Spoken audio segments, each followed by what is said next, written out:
संपूर्ण समाज का संगठन करना है तो संख्या की दृष्टि से आधा भाग हमारे समाज का मातृशक्ति का है, उसकी उपेक्षा नहीं की जा सकती। उनको भी सशक्त करना पड़ेगा। हमारे यहां उनको माता मानते हैं, वत्सलता उनका गुण है, जगत जननी के रूप में उनकी कल्पना करते हैं।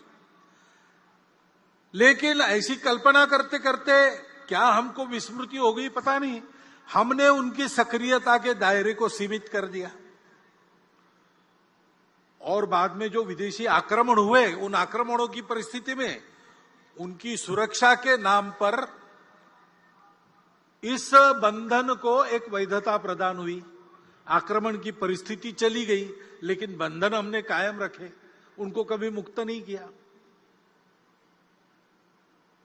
उनको जगत जननी मानना ठीक है, लेकिन इसका मतलब उनको पूजा घर में हम बंद करके रखें, बाहर ना आने दे, ये ठीक नहीं है।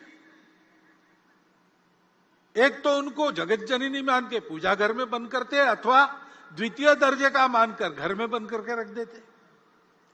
ये दोनों अतिवादिताओं को छोड़कर मातृशक्ति को सशक्त बनाना, प्रबुद्ध बनाना, उनको बराबरी के अधिकार से सार्वजनिक कार्यों में, परिवार के कार्यों में सर्वत्र निर्णय की स्वतंत्रता और निर्णय में बराबरी की साझेदारी देते हुए सक्रिय करना, इसकी आवश्यकता है। 2017 में विविध संगठनों में काम करने वाली और हमारी महिला कार्यकर्ताओं ने सारे भारत का एक बहुत बड़ा मातृशक्ति का सर्वे किया था। सब प्रकार की महिलाएं उसमें उन्होंने सर्वे में ली थी, यानी सन्यासिनियों से लेकर तो बड़े बड़े उद्योग चलाने वाली महिलाओं तक सबको उसमें लिया था। भारतवर्ष में महिलाओं का इतना समग्र सर्वेक्षण ये पहली बार हुआ है।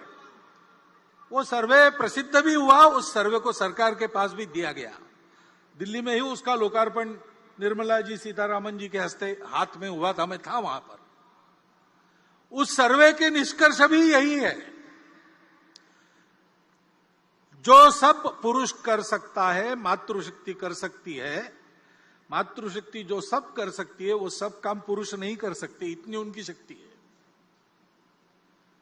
और इसलिए उनको इस प्रकार प्रबुद्ध बनाना, सशक्त बनाना, उनका सशक्तिकरण करना, उनको काम करने की स्वतंत्रता देना और कार्यों में बराबरी की सहभागिता देना। दुनिया भर में जो व्यक्तिवादी और स्त्री मुक्तिवादी आंदोलन चलते हैं, उनके 5वें फेज के बाद अब 6वां पेज चल रहा है, उसमें वो भी अपने दृष्टिकोण को अनुभवों से मोड़कर इसी रास्ते पर आ रहे हैं। और इसलिए उस मातृशक्ति के जागरण का महत्वपूर्ण काम अपने परिवार से प्रारंभ करते हुए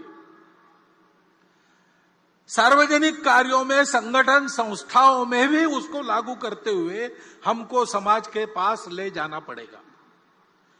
क्योंकि बिना उनके सहभाग से पूर्ण समाज की संगठित शक्ति खड़ी नहीं होगी, और पूर्ण समाज की संगठित शक्ति जब काम करने लगेगी तब अपने देश के नवोत्थान के सारे प्रयास पूर्ण सफल होंगे, तब तक नहीं होंगे।